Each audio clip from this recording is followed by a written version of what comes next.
that introduction. Can I share my screen?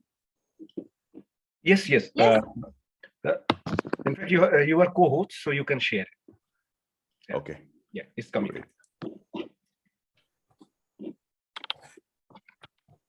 Okay, thanks a lot for inviting me from time to time. Thanks, Dr. Pandey, for giving me the time to share my thoughts from time to time. So today I will touch upon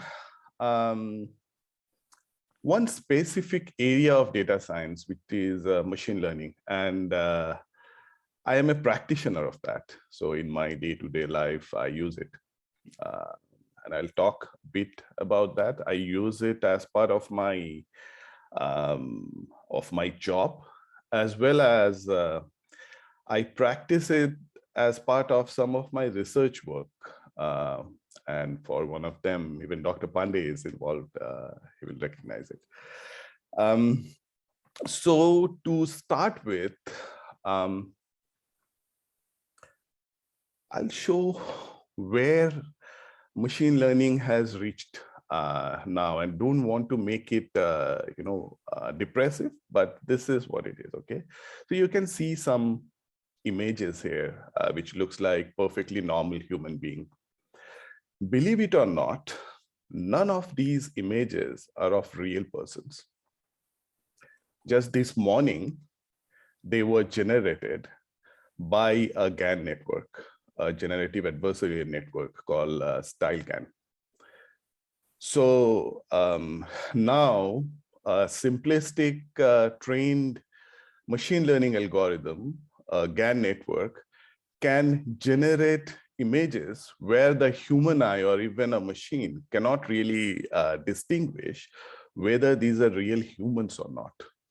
And there is you can go there yourself. There is an interesting site called This Person Doesn't Exist. If you go there, every time you go to the homepage, all it does is the trained GAN network, it generates one of a person which doesn't really exist. So these 4 images are created from that just this morning. I mean, morning UK time, basically. So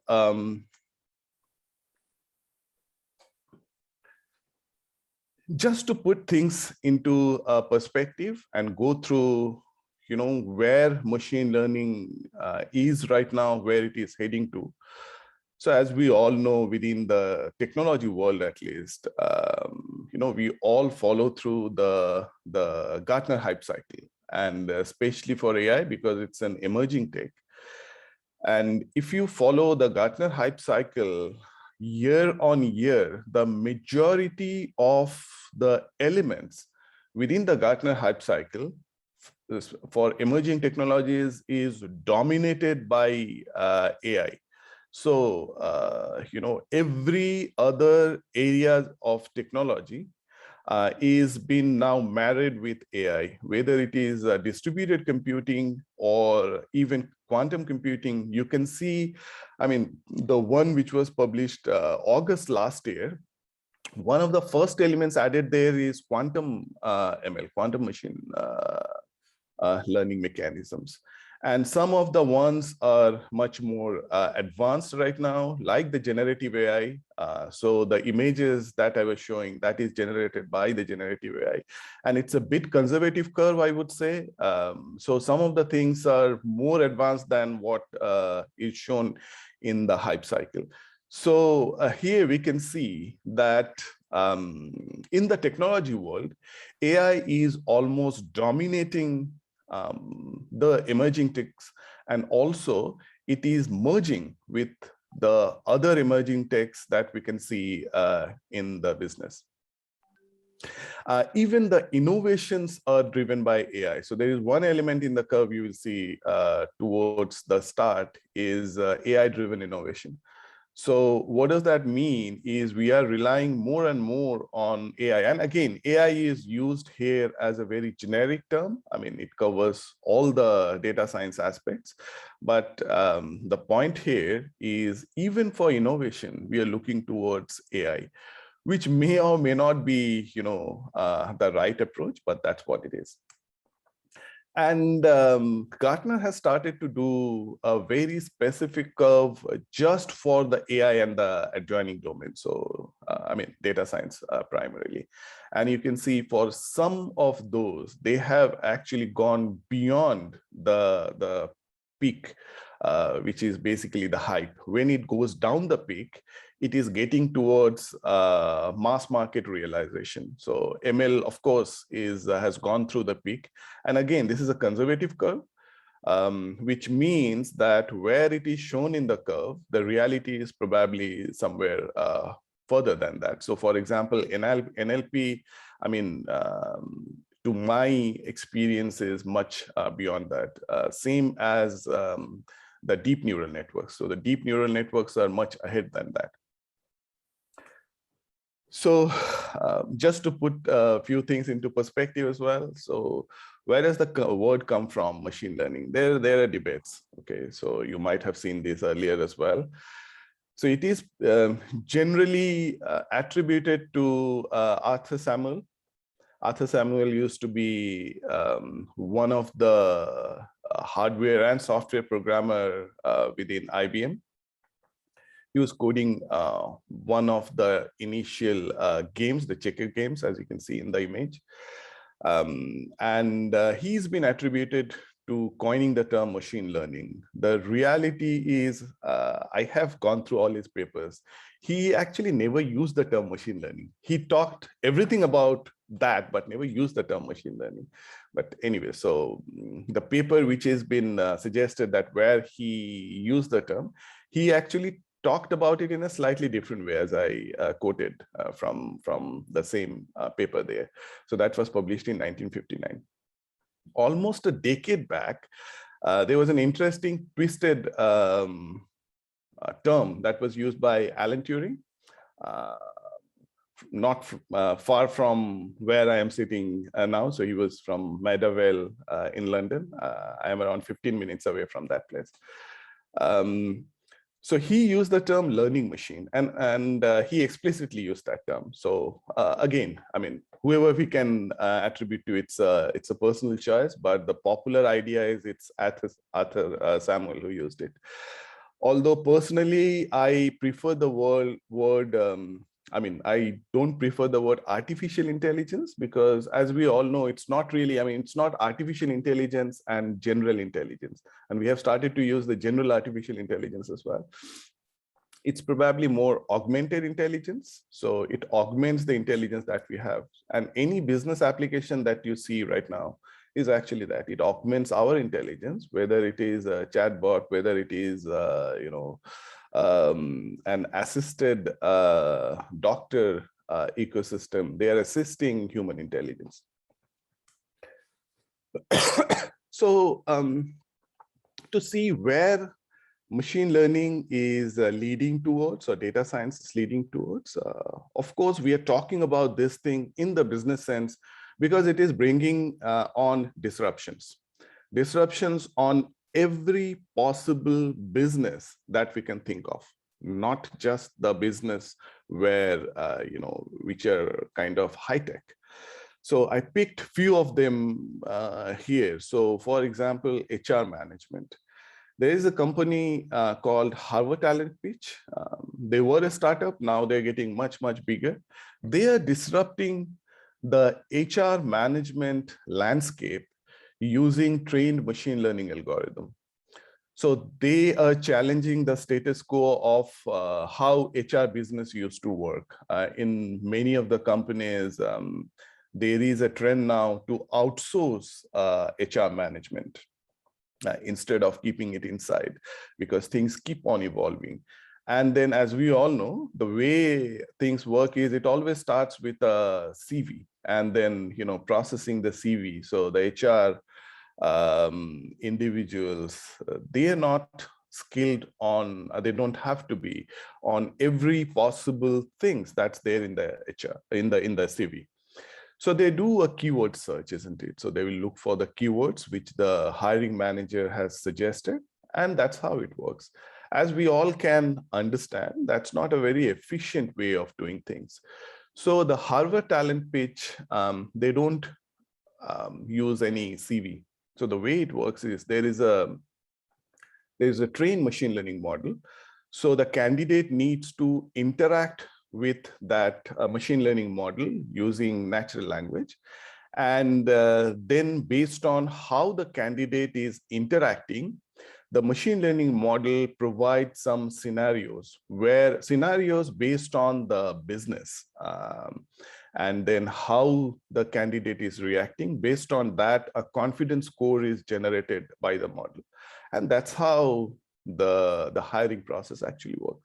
And it's very, very kind of efficient and seamless and very cost effective. And it actually allows the both parties, the candidates and the companies, to have the near perfect match. And the next one, which I'm sure you all are aware and you have seen in the press, which is about law and legal contract management. Because legal contract management is very, very cumbersome, especially in business. So the way it works is once everything is agreed, the scope of some work. So if my company, if I need to give some work to be done, or if I want to delegate some work to a partner, for example, a business organization, a process automation organization, or a technology partner, we will have to get into a contractual agreement. So our lawyers will draft a contract and they will share with the lawyers of the other organization. They will review it and they will put some red lines. They will say, this is not agreeable, this needs to be changed. So that redlining process, when they do that, it comes back to our organization. Our lawyers will review those red lines, then they will throw back with another red line or some comments. So this back and forth keeps happening and you never know when that will stop. Sometimes that almost stalls the project because you have a business critical time window where you want the entire thing to be done. And you don't know how long this, back and forth of redlining will go on. And by the time the lawyers agree, the opportunity might have gone from the market. So what Logics are doing, they're a startup. They have a trained machine learning model where they have trained the model using, huge amount of contractual data and what actually happened through that. And it is NLP trained. So it understands where the redlining will happen and it can reduce the work of the back and forth and can, add efficiency to the business. I'll talk about a bit more on that because, there is one thing that I am involved in, not really for legal contract, but patents and standards, a similar concept. Doctors, that is something that is happening now because, the doctor's triaging. When we go to a doctor, it's a reactive experience, isn't it? When we have some sort of symptoms that we see, we go to the doctor. The doctor will ask us, okay, what's happening? Tell us, what are you experiencing? Then based on what we are saying, then the triaging starts. It's almost like a decision tree, right? So if this is happening, then the doctor will say, okay, are you experiencing X or Y? Then we say, okay, we are experiencing X. Okay, if you are experiencing X, then are you experiencing A and B and so on? So that triaging happens. That probably is an easiest way to do it through a machine learning model. It can also be done through an expert system where the rules are written by programmers. But the more efficient way of doing that is to train a model. And then there is a company here in the UK, which I'm also closely involved with. It's called Babylon. It's a trained machine learning model, and there is an app you can interact with. So the triaging happens not by a doctor. It is trained by data provided by the doctor, but the triaging happens by a machine learning model. There are real doctors there as well. When the model basically triggers that now a real doctor needs to take over, but that decision is taken by the machine learning model as well. Now they're even talking about launching in India. I don't know if it's done or not, and it's there in US as well right now. Newsfeed editorial. This is something which is there India, I believe. So the CEO of NDTV, he started this initiative. So a trained machine learning model basically extract out the editorial newsfeed. So which newsfeed should go in the online magazine or online news portal.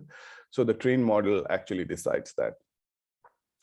Cybersecurity is one of the most critical one, because right now what's happening is a majority of the cybersecurity attacks are actually being triggered by machine learning models.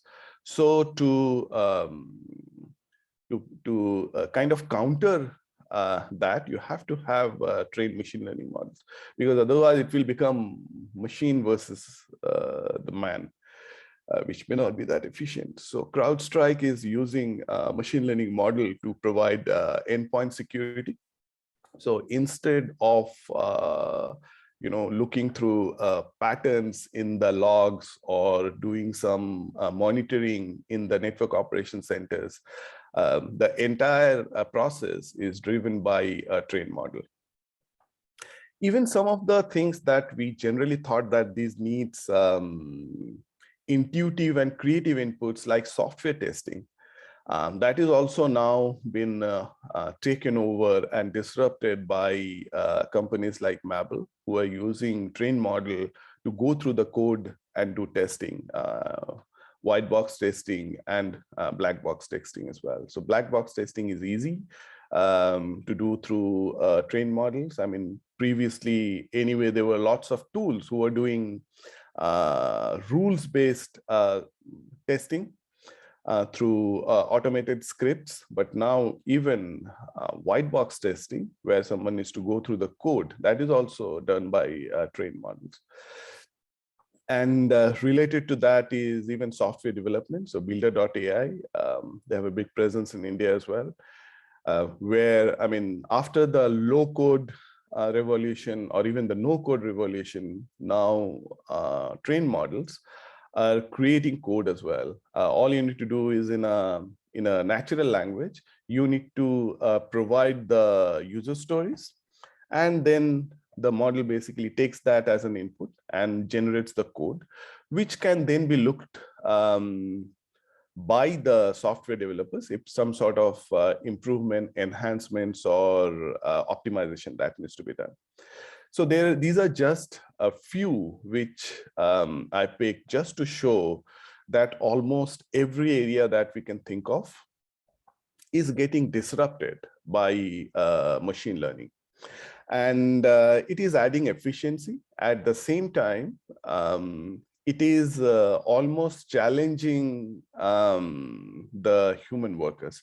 But at the same time, it is providing additional avenues where we humans can look for where our creativities make sense. And just to show that it's not just on those businesses, some of the areas where we may think that it's still time for machine learning to get into, or data science to get into, but it's happening right now. You know that the Harry Potter series is stopped now, so the writer is not writing anymore. But the world doesn't stop there. It's the world is a supply chain, isn't it? If there is a demand, someone will provide that supply. So what has happened is one of the startup took a challenge that they trained a model and put an NLP layer on top. And then they trained the model using all the Harry Potter books, movies, commentaries, Facebook posts, Twitter posts, so that the model had an idea of what Harry Potter characters were, what the people were, liking, and then asked it in a controlled way to write a chapter of Harry Potter. So that's one of the chapters. This was done in 2018, 2019, but still this shows that some of the areas where we generally think that it is a creative area, right? It can only be done by human, but in reality, those areas are getting disrupted as well. And if you read that chapter, then it doesn't look like that it's created by a machine. It looks like it's created by the exact same author, because the style is exactly the same. It feels like it is a follow-through from the last book of Harry Potter. And the same idea goes into composing music as well. So Alex the Kid is one of the, that's not his real name. That's his kind of screen name. He's a popular rapper, and so he wrote a piece called Not Easy, and then the composition was actually done or facilitated by a Watson program called Beat. So Beat basically is trained with all sorts of music genres and the type of genres which is liked by people. So this particular piece was actually composed by that specific program, Beat. And then it's almost like, it's not just the audience who are listening to music, the music is listening to the audience. So here, this music, Not Easy, has actually listened to the audience, what they like, and that's what it has produced. OralB Genius toothbrush, that's a popular one. I also have it. So they have various sensors on the top of the brush and elsewhere. And then there is a small chip there where there is a train model. And then the model gets trained every time we brush, so that it can actually adjust the brushing speed, the circular motion, if there are any vibration and so on. And on an app, it can actually give you feedback as well. Simrise is a very interesting one. Again, this is based on Watson. And one of the companies from Germany, they created a train model which can create perfumes. So what it has is it has been fed and trained with all the possible known formulas. They bought some patents as well for the formulas for perfumes, and also what are the likings, which perfumes are getting sold where, which is doing good, which is not doing good, and so on. Okay, lots of historical data has been used to train the model. Now it can actually generate a formula which is and with a confidence score that this formula, the model has got confidence of X out of Y that it will succeed. And there was an experiment that was done in, I believe, 2019, where in Berlin, a perfume was generated based on user inputs as well within 6 weeks. It was called Berlin 3.0. Robob is a trained model which then feeds into artificial bees for pollination for farmers. Beauty.ai was a controversial one. So there was a beauty contest that happened where there were no judges. So the judgment was done by machine vision and a trained model. And they were actually scoring the contestants. It was turned out that the model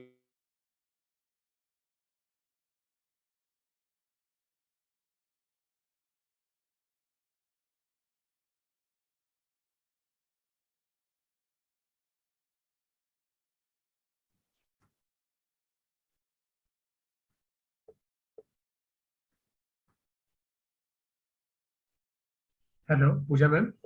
Yes, sir. Is there some issue? Yes, sir. So maybe from sir. Yeah. You can wait for a moment. Yes, yes.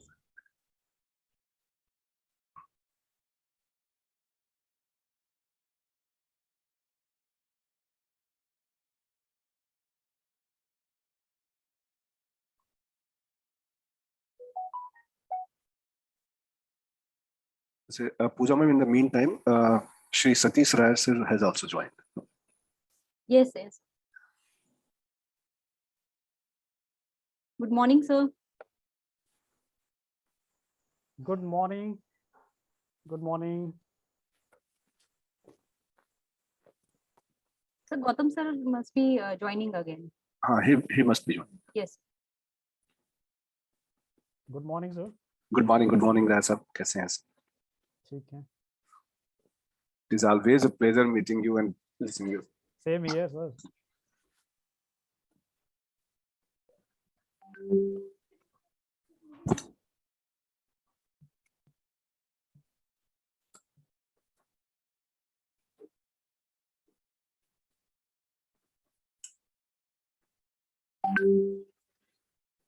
He's joining back. Just got Yes. Yes.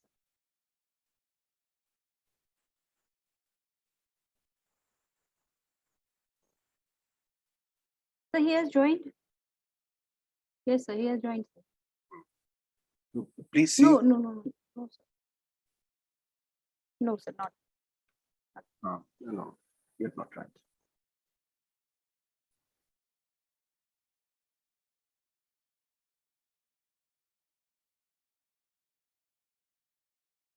I got his message that he's joining.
KP Singh ji, he has joined. Mr. Gautam has joined. KP Singh ji, please. Okay.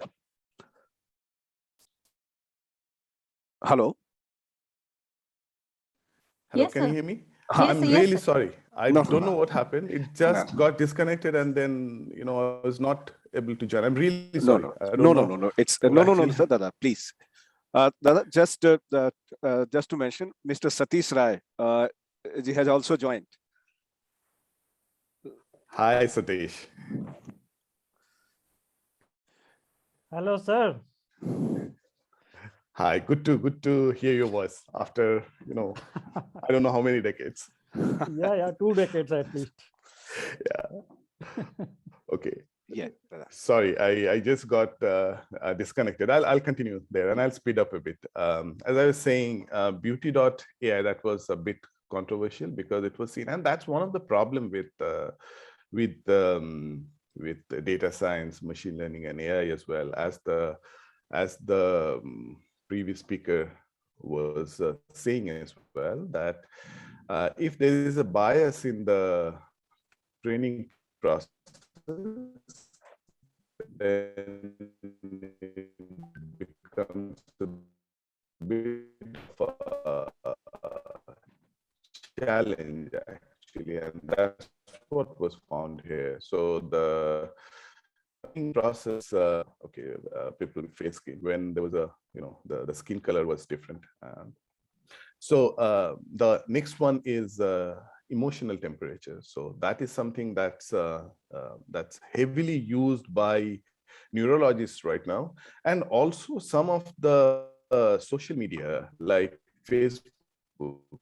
Facebook uses emotional temperature behind the scene just by looking into the posts or the selfies that's been uploaded.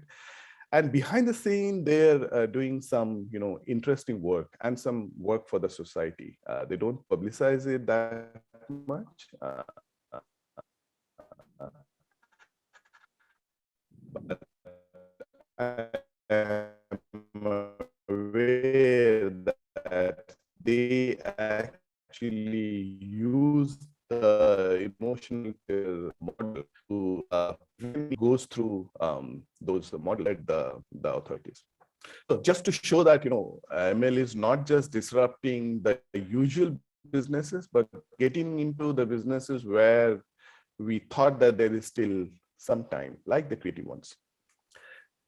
One of the things that is extremely important to realize is this is about data science, right? The word data is extremely important. The previous speaker was talking about that as well. So it becomes, all the, let's say, algorithms and the maths behind, they have been there since some of them, the basic one, as we all know, the Bayes theorem, that's the basis of majority of the algorithms. That's been there since the early 18th century, right? So that's not the important bit here. So the mathematics, the linear algebra piece, the calculus piece, we're not doing much invention there. The most important bit is the data. And then just to show some, anecdotes to that is, even if Bayes theorem is there since 1763, we only have seen the businesses start to use it, or all the innovations that we see from 2012. So why was it that, all the, let's say, mathematical bases were there? Even, one of the first machine, which was created even with the diode and triad valves, which was a neural network machine, was it was called SNARK. It was created in 1951, but still we had to wait till 2012 to get the ball rolling within the industry. What actually happened in 2012? So in 2012, what happened was, in 2012, the ImageNet project got AlexNet, which with very, very high accuracy, it started to classify, this is an image of a dog, this is an image of a cat, and so on. And then if you see why that thing happened, it's all about data. Interestingly, it is one of the most kind of talked about story about convergence, because it all started, it never started even in the field of mathematics. It started in the field of medicine by these two gentlemen, one from Canada, Dr. Hubel, and one from Sweden, Dr. Wiesel. There were two neurophysiologists. They figured out how the neurons fire in cat when some visual stimulus is created. And then they published a paper in around 1959. And they got it was a computer scientist from Tokyo. He picked that up, thought it's an interesting idea. Maybe I can use the same concept of firing of neurons to create an artificial neural network. And that was the first artificial neural network, or rather convolutional neural network that was created. That was 1980, but still nothing happened in the business field. So one of the researchers from Princeton, not about complex algorithms, it's something else. The human eye has got average human eye has got a capacity of 10 frames per second. So we can actually, get 10 images per second registered in our brain. So if you calculate the amount of data that is fed to a child, for example, so every hour it will be 36,000 images. So think that as, label training data. that a child gets when he or she is going through that stage. So within a year, it's around 300 million images. So that many training, label training data that our human brain is processing. So it's all about data. We cannot compare with the amount of data that we were feeding the algorithms. We were more focusing on the algorithms.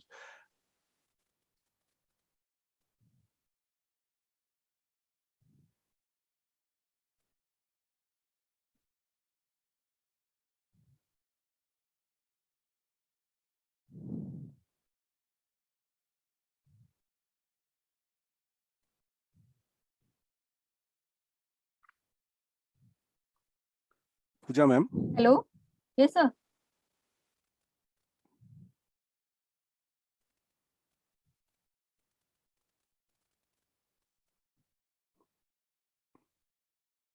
I think. Sir is already there. Now he is there again. Huh. Sir is there. Hello, can you hear me? Yes, yes. Yeah. Okay, I don't know what's going on. It's throwing me out of the network. Anyway, so that's what, so just to show that what was missing from the world was the data. And that's why the data science word is very, very appropriate. When we started to value what data can bring in within the machine learning world, then, every other area started to flourish. And then now, as we saw earlier, that almost every business, whether it is creative or repetitive, that's getting disrupted. I'll talk about few things where I am personally involved in as a practitioner for machine learning. Telecoms is what I have been working on for the last 20 years. So within telecoms, especially after 5G has become at the forefront, machine learning is used extremely drastically in areas where we never thought we will use. You may know that iPhone even has got a dedicated chip similar to the GPU, which does the machine learning processing. So within 5G, the network is virtual. What does that mean is the same network is not used by all sorts of use cases at the same time. The network can be sliced. What does that mean is within the same network pipe or bandwidth, a slice can be used for example, high throughput IoT. Another pipe can be used for human voice interaction, like the phone interactions. Another pipe can be used for, let's say, low latency networks, like, for example, for automated cars or remote surgery and so on. And then that slicing is very dynamic. So depending on the demand, that's one slice can be reduced or increased. But to do that, there is a lot of handshake that needs to happen. So now trained machine learning models are preempting that. So they are deciding, okay, maybe we need to rejig all the slicing based on what we have learned so far. So it's done. It's not decided by, or it doesn't wait until there is a demand coming. So the machine learning model detects that there is a demand coming in some time. So let's start all the handshakes so that there is the efficiency is reset. So beam management is very, very tricky within mobile networks, especially when the mobility is happening within urban areas where there are high-rise towers and so on, because the beams get deflected, reflected, refracted, attenuated. So from the antenna or the base stations, when the beams are or from the mobile devices, when the beams are going back and forth, if there are obstructions there, then they get distracted, basically. And within 5G base stations, which are very, very small base stations, the beams are very, very targeted. So they are not just broadcasting everywhere. It beams towards the mobile device. And when the mobile device moves, the beams need to move as well towards the mobile devices. So that is actually now done through a trained machine learning model, because it needs to kind of predict where the mobile device will be moving, whether it will be moving left or right, because turning out the beam, there are again some handshakes that needs to happen, and it's an expensive process. So if some idea can be created beforehand, then it can be done more efficiently.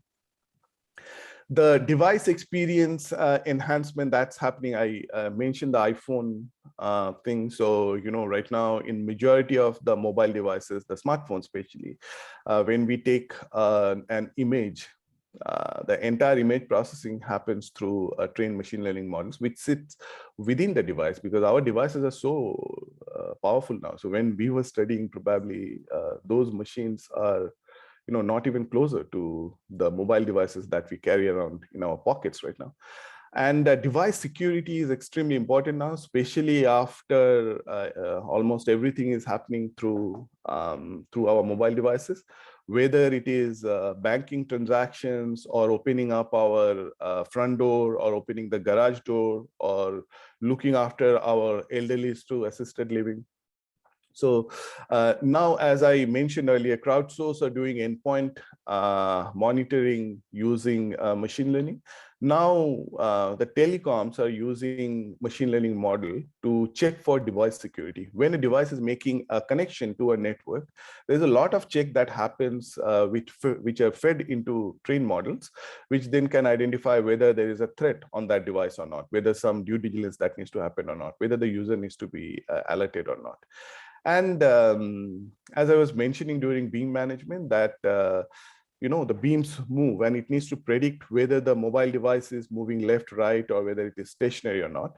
And then at some point, there needs to be a decision on handing over, because the maybe one of the base stations or the antenna cannot cover now the mobile device because it is going out of range. So then it needs to decide that I now need to do a handover to the next base station.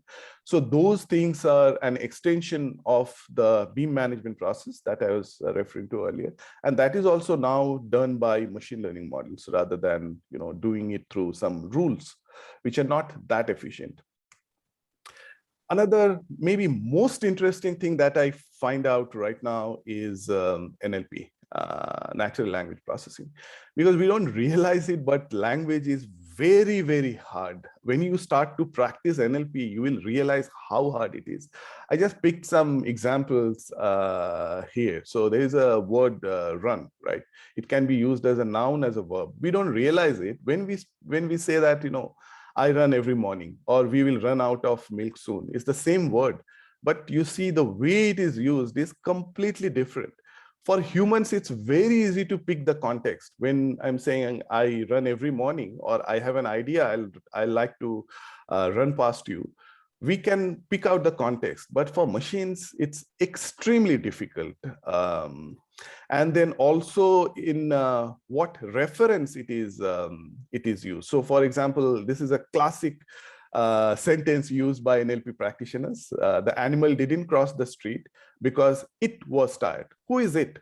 Is it the street or is it the animal, right? For us, it's very easy. How can the street be tired? It has to be the animal. We know it, right? We humans know it. But for machines, it's extremely difficult. For it, it's a 50-50 chance of an animal being tired or a street being tired. But how will it decide? So then, it becomes a big challenge. But on the other hand, NLP has got huge potential in the overall business. So, language is the best user interface. So far, all the user interfaces we have been using are not really, humane. So we use keyboards, we use screens, but language is the best interface. And that's why these voice-based things are, so much popular. But the reality is, we have not been there yet. This is why in the Gartner hype cycle earlier, you saw that NLP is still placed just below the hype peak. We are getting there. So last year, Microsoft and Alan Turing Institute published NLP trained GPT-3 model, which has been trained using 175 billion parameters. That's probably one of the biggest NLP models so far. And still so much of research is going on NLP right now. And I'll skip this. These are the different things that are needed in NLP. I mean, we don't realize when we, talk in a natural language, but the machine needs to be trained. Machine doesn't understand grammar. It needs to be, because it doesn't understand really language. It needs to understand the tokens and the vectors. Some of the areas where NLP is transforming the businesses is credit assessments. Because if you see how credit assessments work is it is either based on discussions with the credit agent or providing some documents. So processing those documents is very, very expensive. It takes time. It needs very skilled persons, and also then it's not accurate. But if you have trained NLP models, the credit assessment becomes much more accurate, less risky, and less expensive. So customer interaction, we have already seen, right? Chatbots, like there are loads of companies using chatbots right now where the customer interaction is much more automated. Healthcare is another industry where it is transforming. I talked about Babylon, which is, where there are no doctors. The triaging is done by a machine learning model, and on top of that, there is an NLP interface where humans can interact like it is interacting with a doctor. Another thing where I mentioned about the logics who are transforming the contract management area by using a trained model. One of the things where I am personally involved with, and it's something that I'm working with some of the universities here, so Warwick University and Sheffield University, and also with the UK government innovation departments and cybersecurity departments, where we are trying to basically figure out, because from telco's perspective, I was involved heavily in the 5G standardization. So when you create a standard, there are other, let's say, innovators who are creating patents as well. And then they always clash, right? The standards need to be open. So if you create a 5G standard for, let's say, beam management, and an innovator is actually patenting how beam management works, and if these two clash, then what do you do? Right. So then there is a concept of standards essential patents, where you are already aware that if you need to implement that standard, even if it is open, still there is a patent there. So you need to be aware of that. So what happens is right now, there are very, very expensive patent lawyers. They need to actually figure that out because standards are very, very complex. So some of the radio standards for 5G, they're around 2,000, 3,000 pages long. And then the patents are written in very, very complex language anyway, which only the lawyers can understand. So how do we actually marry these two? So I'm still working on creating a model and create some new mathematics around that, so that we can actually figure out by reading a patent through an NLP interface, and then going through all the standards, that there is a match, which means that implementing that standard could actually violate some patents. Because the lawsuits here are sometimes in billions. You may have seen one last week from Apple, which was, I think, 1.5 billion US dollars. The last one I want to talk about is medical diagnostics. This is very, very close to my heart. This is something that I'm not doing for my work, but this is something I started as an open source initiative, because we all have gone through this. So for example, for cancer diagnostic, we have seen that. I'm sure you may have your personal experience as well, where you have seen near and dear have gone through some deadly diseases, where machine learning or trained models can help with the diagnostic at an early stage. And early stage detection can save lives. So for some of the cancers, early stage diagnostic can actually save 75% of the life. So I listed some of the models which are doing great. These are all research works, but they're doing great in the diagnostic and mostly in the cancer area. So this is something that I started as an open source initiative. So Dr. Pandey is involved as well. He is helping out wherever possible, where we're trying to create a trained model for detecting ovarian cancer at the earliest stage possible with the most or the least expensive means through 2D ultrasound images, so that at that stage only we can actually detect, or with sufficient accuracy, whether the tumor seen in a 2D ultrasound image is cancerous or not, whether it is benign or not. And with that, I would conclude, and I would quote one of my favorite author, Arthur C. Clarke, that it's called Clarke's third law as a joke. So any sufficiently advanced technology is indistinguishable from magic. And what we are seeing now in the data science field and in machine learning almost feels like magic. Identifying or detecting cancer at an early stage is magic because it will save life. Detecting a cyber threat is magic.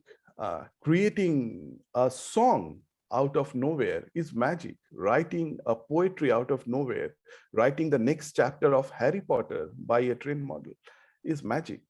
But we need to be very, very careful here as well, that that magic can go either way. So that's why ethical AI is the term that we should all remember. So thank you very much for my time. And again, sorry about all the technological disruptions that happened earlier. Thank you so much.